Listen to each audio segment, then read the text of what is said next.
Hello, good afternoon. I'm sure the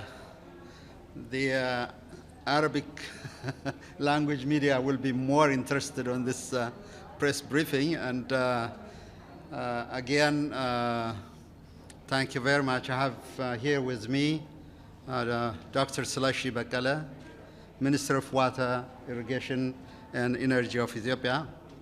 What we are going to do today is that we are going to speak the truth, but in the meantime, we are going to be very prudent and careful in our words. We're going to avoid that perpetual rage and sentiment because we are destined to live together. So having said that, Dr. Salashi, the mic is yours.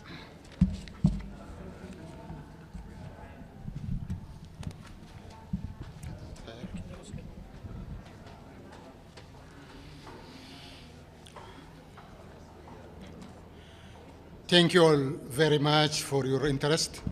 And let me say a few words and I'll take your questions later. As I told the Council, perhaps I'm the first water minister addressing the August body on hydroelectric dam that is under scrutiny in the unprecedented and unfair manner here at Security Council. We believe, Ethiopia believes, it is an unfitting use of the time and the resources of the UN Security Council to discuss the Grand Ethiopia Renaissance Dam. Nevertheless, I have voiced the concerns and the just causes of my country, Ethiopia. Let me reiterate that we are dealing here with a hydroelectric dam. We are not building a nuclear plant, which is not the first of its kind in Africa or in the world. The world has many experience on hydroelectric dam. We are building a reservoir to store water that will generate electricity. After heating the turbine, the water continues to flow in the downstream. GERD is actually a people's project. All walks of Ethiopians are contributing to build this dam to bring light home to 65 million people who are currently living in darkness. The Nile belongs to all peoples of the basin countries. In the basin, we have 500 million in 11 riparian countries. Ethiopia generates 77 billion cubic meter water annually. And in fact, 85% of the Nile is coming from Ethiopia. Equally, Ethiopians have best wishes and neighborly care for their compatriots in Egypt and Sudan. We have all the intention to live together in peace and cooperate for our mutual benefit. The GERD demonstrates these core principles for collective well-being, prosperity, and regional integration. Ethiopia has 70% of its population under the age of 30. More than 100,000 people are graduate from higher education, and 30 million Ethiopians are in school. It is an imperative, therefore, to cater the growing need for this population. Finally, Ethiopia believes that an agreement is within reach and given the necessary political will and the commitment to negotiate in good faith. We have already reached an understanding on a considerable number of issues. So the African Union is the right platform to deal with this kind of issue, to really bring a conducive environment for faithful negotiation. Thank you very much. I can now you can ask me your questions. Over here. Thank you, Mr. Minister. Ray Bouchafra from Sky News Arabiya. In today's session, most of members of Security Council, they talked about a solution that come to satisfy all the parties of the conflict, Ethiopia, Sudan, and Egypt. Which kind of solution do you think, in your point of view, will come to satisfy all the parties? Thank you. Thank you for that question. It's actually solutions that satisfies the three countries. The negotiating parties solution is solutions that works for all of us is very important. So we are working towards that, to look into rules and guidelines that could be concluded that works well for everyone in a win-win cooperative that is based on equitable and reasonable utilization without causing significant harm principles. But Egypt and Sudan, they're accusing Ethiopia that you don't want any kind of solution and you just go into unilateral steps without consulting the other parties. Think. No, it's the other way around, actually. We always go to negotiation with solution at hand. We take a draft rules and guidelines agreement to put it on the table, and these parties always disrupt. In fact, during the last 9 meetings, they disrupted. Ethiopia has never disrupted any meeting.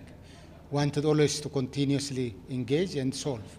And we have seen already a solution at hand for first filling since about 1 year.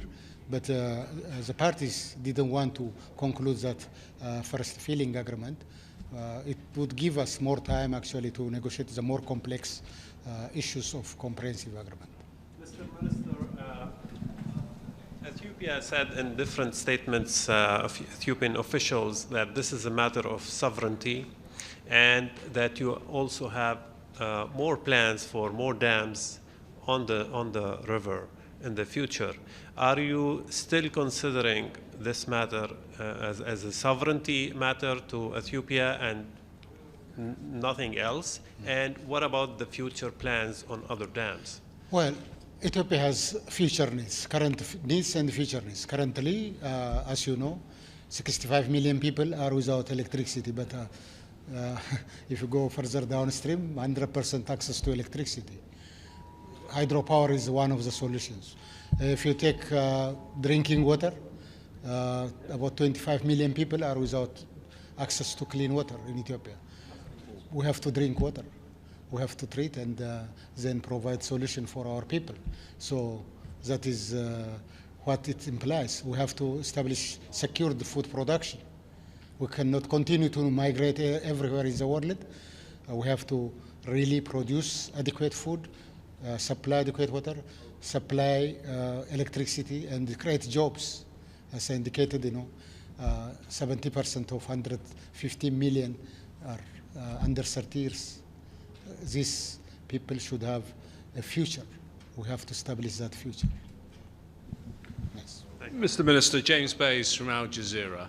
You said in the Council that you felt that an agreement at the AU was something that you could reach. Why then, at the moment, do you not suspend the filling of the dam as a gesture of goodwill to get those negotiations going again? Thank you for raising that question. I know. Currently, all dams in the Nile Basin are filling. The reason being, it's a rainy season. July, August, and September, bountiful water. In fact, it is creating problems by creating havoc in the form of flood. It's a real opportunity, actually. GERD provides that opportunity of protecting against flood. There is no really an issue. Second, when you see it from Ethiopian context, we contribute 77 billion cubic meter to the Nile. It's only fair to take 13.5 to fill our dam. We are not building African white elephant, not to fill the dam, but actually fill and operate and utilize it. So it's really logical on issues that matter actually about the operation of the dam in future. We have to come to conclusion, how do we handle if drought occurs? Ethiopia stretching its hand, but will utilize some of its reserve storage actually to help downstream countries so that they will not be harmed by extreme droughts. As long as water is in the reservoir of above certain quantity, we cooperate. That is the way to go, actually. Not prevent Ethiopia's investment from meager resource we have at hand, contribution of all poor people in Ethiopia working around the dam to realize the opportunity. So it doesn't harm anybody, believe me. It's also the right of Ethiopia because we contribute 77, taking 13.5 is not a real issue. It is well within the limit of Ethiopia's equitable share. Mr. Minister, the ambassadors of Russia and France, they expressed, their view that their countries, they can help to facilitate the discussion between the three parts. Yeah, Russia and France in the Security Council, they expressed that their countries, they are willing to help to close the gap between the three parts. What's your comment on?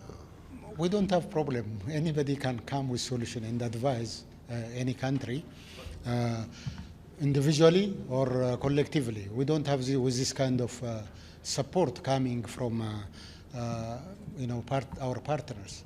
But we are negotiating in actual negotiation. We are handling the issue in a rule-based, according to the Declaration of Principle, in a faithful manner, in non-aggressive way. So we are moving forward. The world has a lot of experience. We are not building the first dam in the world. Europe has thousands of dams. US, Africa has very good experience and best practices in managing river basins like Niger, Limpopo, Zambezi, Senegal. We can draw experience from those rivers and live in peaceful manner so that we can develop rule-based policy. Abdullah Imasi from Al Hurra. My question is, what are Ethiopia's options if Egypt and Sudan insist on making the issue before the upcoming Security Council sessions? Say it again, please. Can you repeat? What are Ethiopia's options if Egypt insists and Sudan insists on making the issue in front of the Security Council in the next Security Council sessions? is not a place for this kind of negotiation. As I explained, it's the first case, the water resource development case. Water resource development case or development case is not the issue of the Council. The Council is looking into issues of security and political issues. Here, we have a development project.